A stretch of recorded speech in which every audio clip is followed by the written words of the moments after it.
To all my late night mysteries listeners, thank you for tuning in to today's episode. Today's episode is about a life-changing experience faced by a couple long ago when they had to become instant parents overnight after a fateful event that took the life of their neighbor. Both husband and wife witnessed sightings that made them more determined to protect and raise the children as if they were their own. I am Wraith.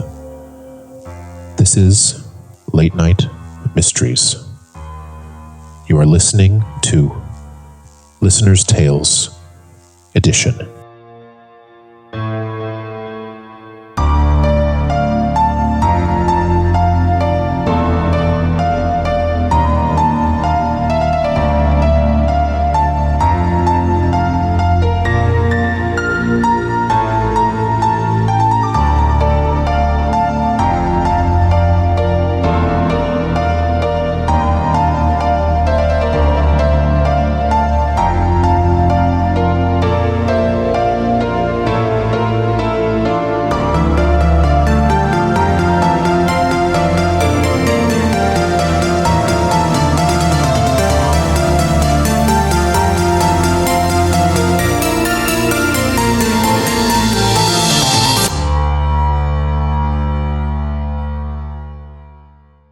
Disclaimer: this is a work of fiction. Any names, characters, businesses, places, events, or incidents are fictitious. Any resemblance to actual persons, living or dead, or actual events is purely coincidental.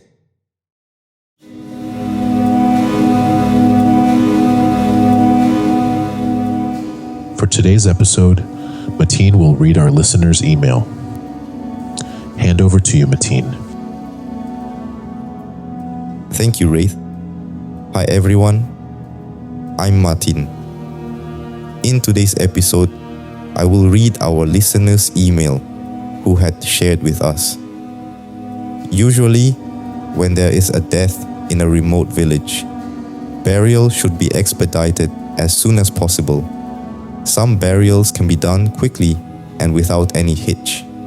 There are others that are rife with mysterious happenings that human logic could not answer. There will be disturbances, and coffin bearers sometimes have to bear witness to strange happenings. This listener quotes, "Hello, late night mysteries. I'm Ismail, not my real name. I am writing this story to you after hearing it from my grand aunt recently. Both my grand aunt and grand uncle were childless after marrying for many years, but on one fateful night, they suddenly became parents of 5 children whom they had vowed to take care of after the death of their mother. This was what transpired in that period of uncertainty in a remote kampung in Johor, Malaysia during the mid-60s. This is their story, told by my grand aunt.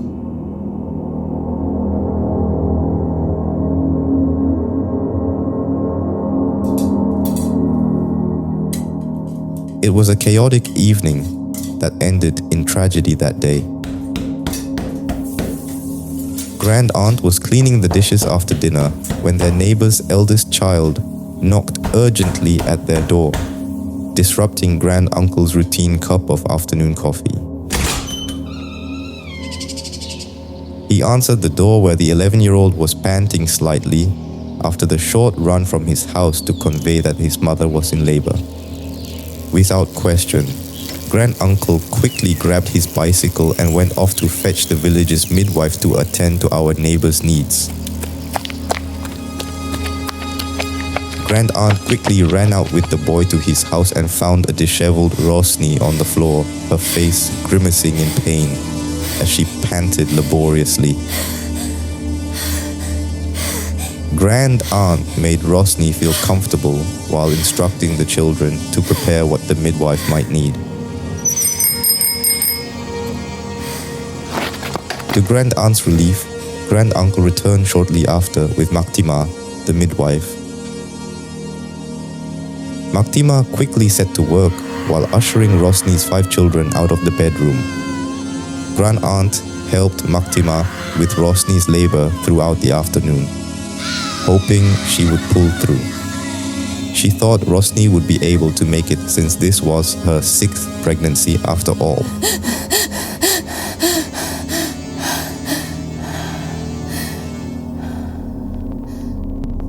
But unfortunately, as fate would have it, Rosny passed away together with her stillborn child just before dusk. The feeling of disbelief, painful heartache, and sadness was indescribable.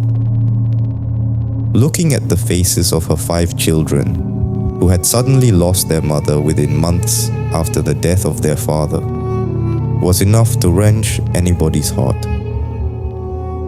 They had become orphans overnight, with no one to take care of them. Dusk had slowly turned to night. Funeral and burial arrangements were quickly made. Neighbors in the village were called and assisted. Grand Aunt was busy making funeral preparations. There was no time to think of what might happen tomorrow because her focus was on things to do that night.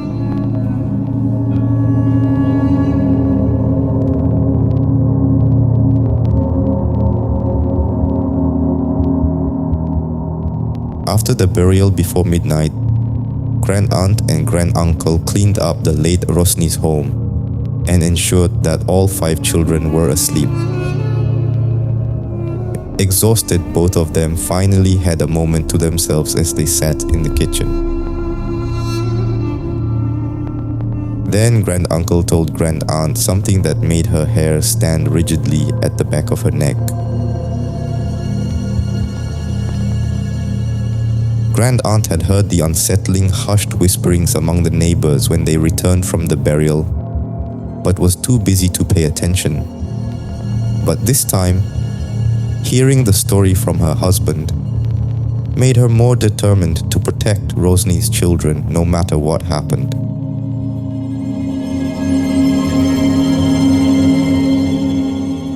The remote village was not easily accessible by vehicles, so the coffin bearers would have to walk quite a distance on the trail to reach the cemetery on the other side of the village. Trees surrounded the trail on either side. Grand Uncle further relayed to Grand Aunt that while they were rapidly advancing towards the cemetery with the 2 coffins, they heard the sound of a woman sobbing. The leader of the entourage, Pak Samad, signaled for them to continue walking and ignore the sound. The sobbing became even louder as they hurried along. The sound resonated through the trees. With words of prayers fervently on their lips, the bearers moved on, eager to reach the burial grounds as soon as possible. Not long after, though, they all halted in their steps when, not far ahead, to their fright, they saw a look-alike figure of Rosny, kneeling on the ground right in front of them.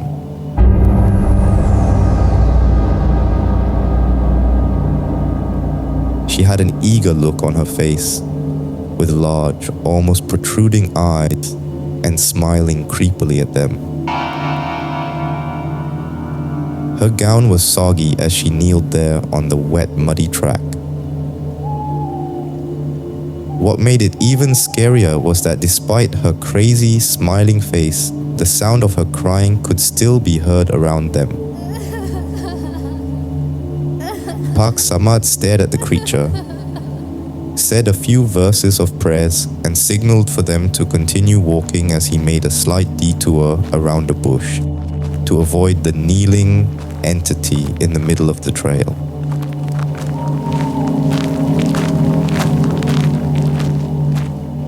Grand Uncle just followed, focusing on the shoulders of the man before him and trying hard to ignore the jinn who was trying to delay their process.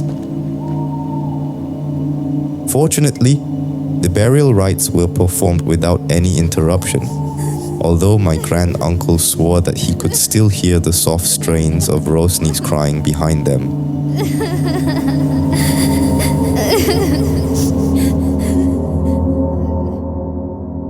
After hearing that story, grand-aunt and grand-uncle were even more determined to protect the children and ensure they were cared for. A week after her passing, rumors were going around of sightings of a look-alike figure of the late Rosny near her house. The place is empty as her children are now at grand-aunt's house, but grand-aunt and grand-uncle took it upon themselves to clean the late Rosny's house daily. Grand-aunt dismissed the rumors because she felt it was just something cooked up by the villagers to add spice to a story after hearing about the encounter with the entourage of coffin bearers that day.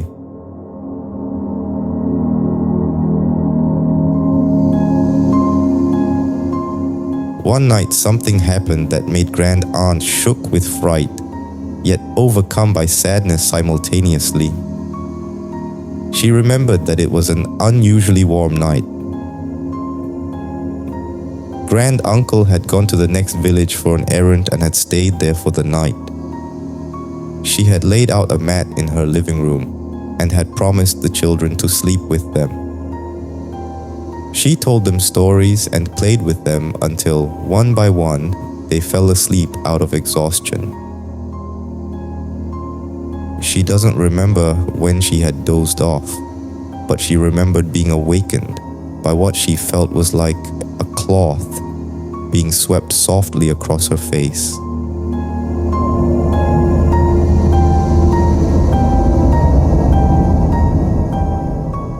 When she opened her eyes, the late Rosny stood near her feet. Looking as normal as she could be, the late Rosny's eyes swept across her sleeping children as she gazed at them with tenderness.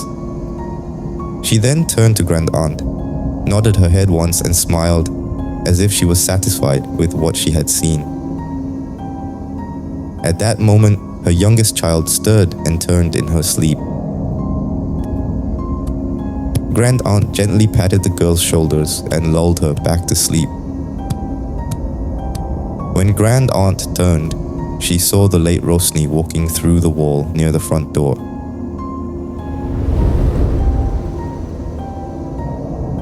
Against grand-aunt's better judgment, she crawled towards the window that faced her front yard.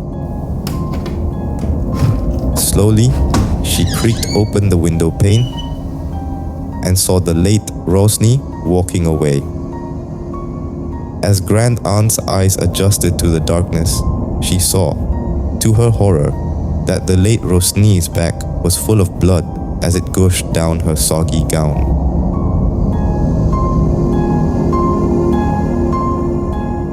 She walked slowly to a tree, picked up a bundle that looked like a baby, and disappeared through the trees without a backward glance. Grand-aunt's hands shook as she closed the window, locked it, and crawled back to where the children were sleeping. She remembered crying that night as she looked at their innocent sleeping forms, wondering how their future would be. That was the only time she saw the late Rosny, or whatever it was that came to her house.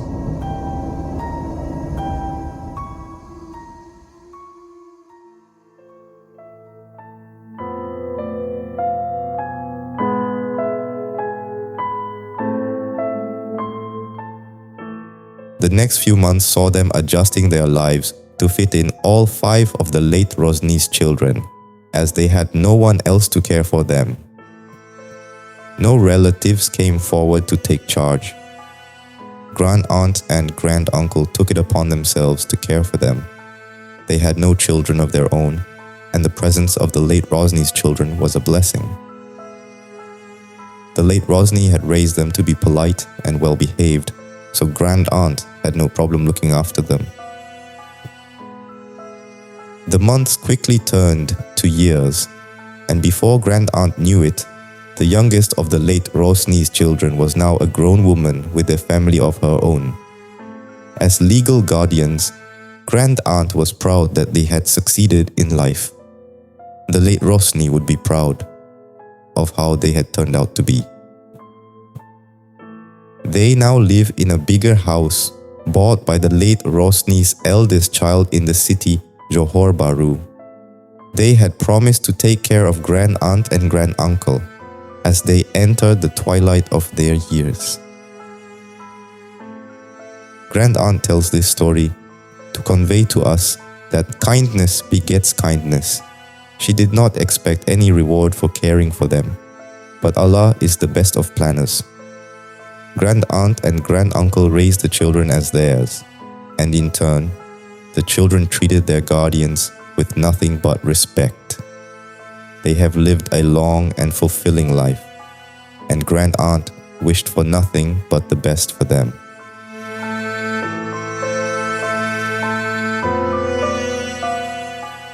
Thank you, Late Night Mysteries, for reading my Grand Aunt's story. She wishes Late Night Mysteries and all the listeners well, and prays to all of you that will live a healthy and fulfilling life as she does. Goodbye.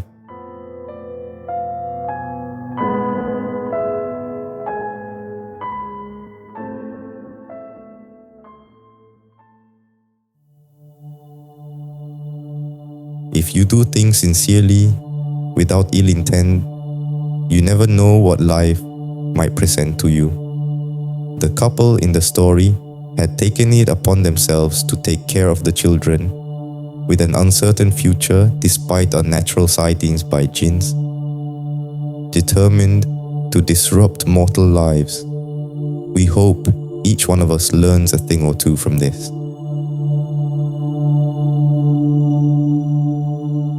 I'm Martin. It's now to hand over to Wraith. Wraith.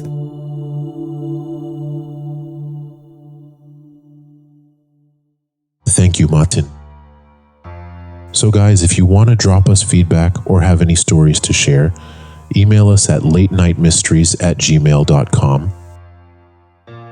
Alternatively, you may send them to our Late Night Mysteries social media platforms on Instagram, Facebook, TikTok, and YouTube. And don't forget to follow and share our podcast on Spotify and all our social media platforms as mentioned.